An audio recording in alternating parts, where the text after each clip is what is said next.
সোমবার 11ই মার্চ রাত থেকেই দেশ জুড়ে লাগু হয়ে গিয়েছে সংশোধিত নাগরিকত্ব আইন।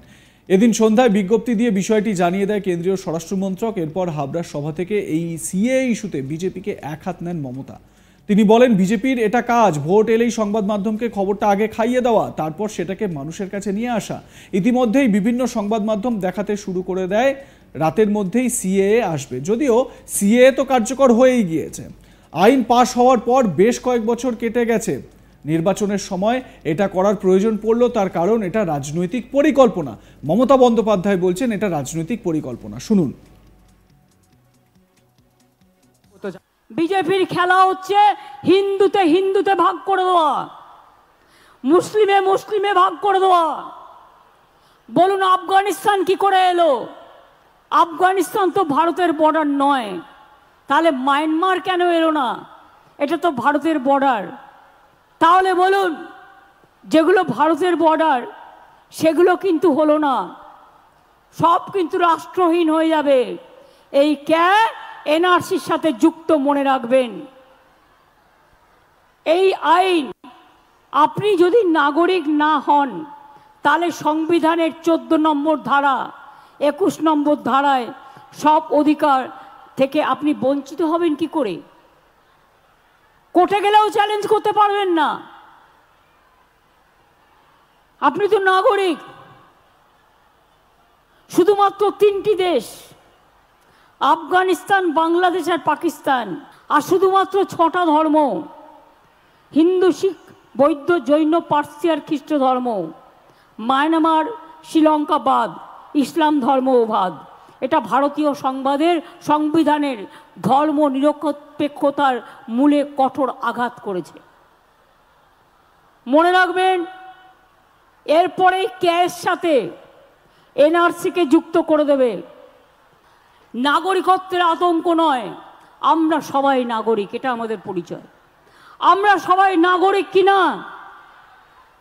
আপনারা সবাই নাগরিক, ভোট দেন, গণতন্ত্র আছে, পড়াশোনা করেন, কলেজে যান, সবুজ সাথী পান, স্কলারশিপ পান, লক্ষ্মীর ভান্ডার পান, কাস্ট সার্টিফিকেট পান, তপশিলি বন্ধু পান, জয় জোহার পান। মনে রাখবেন, এরপর যদি আপনাকে অনুপ্রবেশকারী বলা হয় আর তারপরে যদি কাউকে কাউকে করেও দেওয়া হয়, তর্কের স্বার্থে ধরে নিলাম, আপনার স্ট্যাটাসটা কি থাকবে? আবার নতুন করে কাস্ট সার্টিফিকেট করতে হবে। হতেও পারে, নাও হতে পারে। কাক জানেন তো, কাকের বাসায় কোকিল ডিম পাড়ে। কাকের বাসায় কোকিল ডিম পাড়ে। কাক ভাবে কাকের ছানা, কাক তাকে মানুষ করে। কোকিলটা যখন বড় হয়ে যায়, কোকিলটা তখন কুহু কুহু আওয়াজ শুনলেই উড়ে পালিয়ে যায় তার মায়ের কাছে। কাক কিন্তু তখন ভাবে, আরে এটা কাক নয়, এটা আমার বাচ্চা নয়, এটা কোকিলের বাচ্চা। বিজেপির খেলাটা কি জানেন তো? নির্বাচনের আগে শুধু মিথ্যে কথা বলে, ভাউতা বলে, ছলনা দেয়। 15 লক্ষ টাকা করে ব্যাংক অ্যাকাউন্টে দেবে, ইলেকশন আসলে 100 টাকা দাম কমাবে, আর ইলেকশন চলে গেলে 1000 টাকা দাম বাড়াবে। এই হচ্ছে বিজেপি পার্টি। আপনাদের এমপি বাবুকে জিজ্ঞেস করুন না কি করেছেন তারা। যারা 18টা এমপি জিতে গেলেন বাংলা থেকে বিজেপির হয়ে, কি করেছেন? তৃণমূল করলে কালো, আর বিজেপি করলে ভালো। তৃণমূল করলে নোংরা, আর বিজেপি করলে ওয়াশিং মেশিনে সাদা হয়ে যাচ্ছে, কালো থেকে সাদা হয়ে যাচ্ছে। বাহ, তুমি মহারাজ সাধু হলে আজ, আমি আজ চোর বটে। একই সঙ্গে মমতা বন্দ্যোপাধ্যায় বাংলায় নিজের কাজের খতিয়ান দেন। বলেন, আমরা লড়তে পারি, আমরা গড়তে পারি, আমরা তৈরি করতে পারি। শুনুন।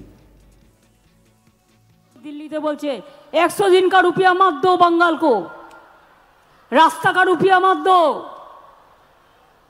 घर बनाने का रुपया मत दो। আমি বলেছি আগামী 2 বছরের মধ্যে না আমরা সেলফ সাফিসিয়েন্ট হব। তোমরা এখান থেকে টাকা তুলবে না, আমাদের টাকা দিয়ে আমরা তৈরি করব।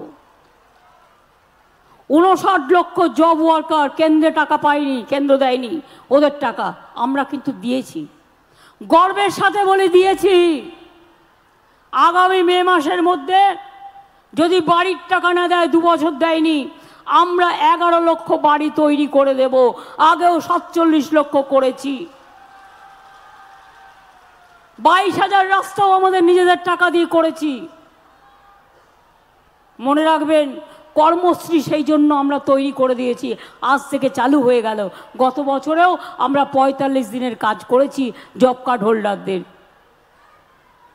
কাজেই মনে রাখবেন, আমরা লড়তে পারি, আমরা গড়তে পারি, আমরা মরতে পারি, আমরা তৈরি করতে পারি।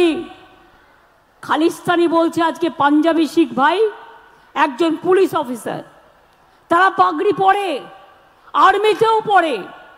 শিখ দেখলে বলছে খালিস্তানি, মুসলিম দেখলে বলছে পাকিস্তানি, বাঙালি দেখলে বলছে বাংলাদেশি। দিল্লিতে জিজ্ঞেস করবেন বাংলাদেশি বলে কত বাঙালি লোকের ওপর অত্যাচার হয়েছে। আরে আমাদের ভাষাটা এক, এ তো আমাদের অপরাধ নয়। অবিভক্ত বাংলায় দুটো বাংলাই তো এক ছিল। আমরা যে ভাষায় কথা বলি ওরাও সে ভাষায় কথা বলে।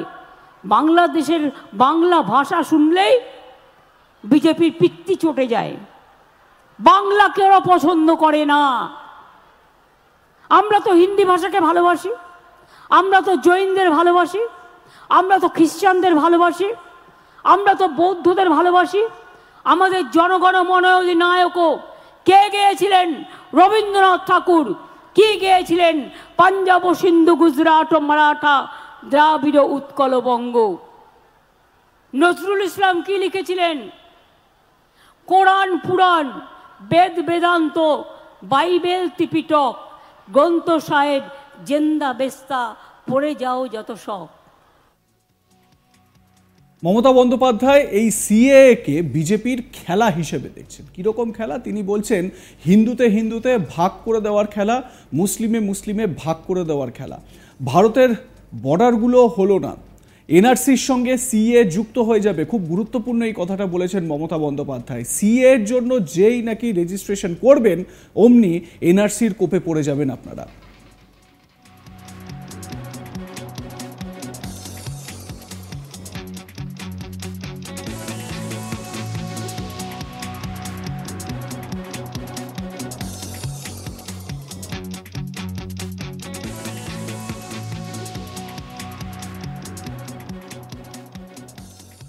দেখতে থাকুন আজ তাক বাংলা। নিজেদের মতামত জানান কমেন্ট সেকশনে।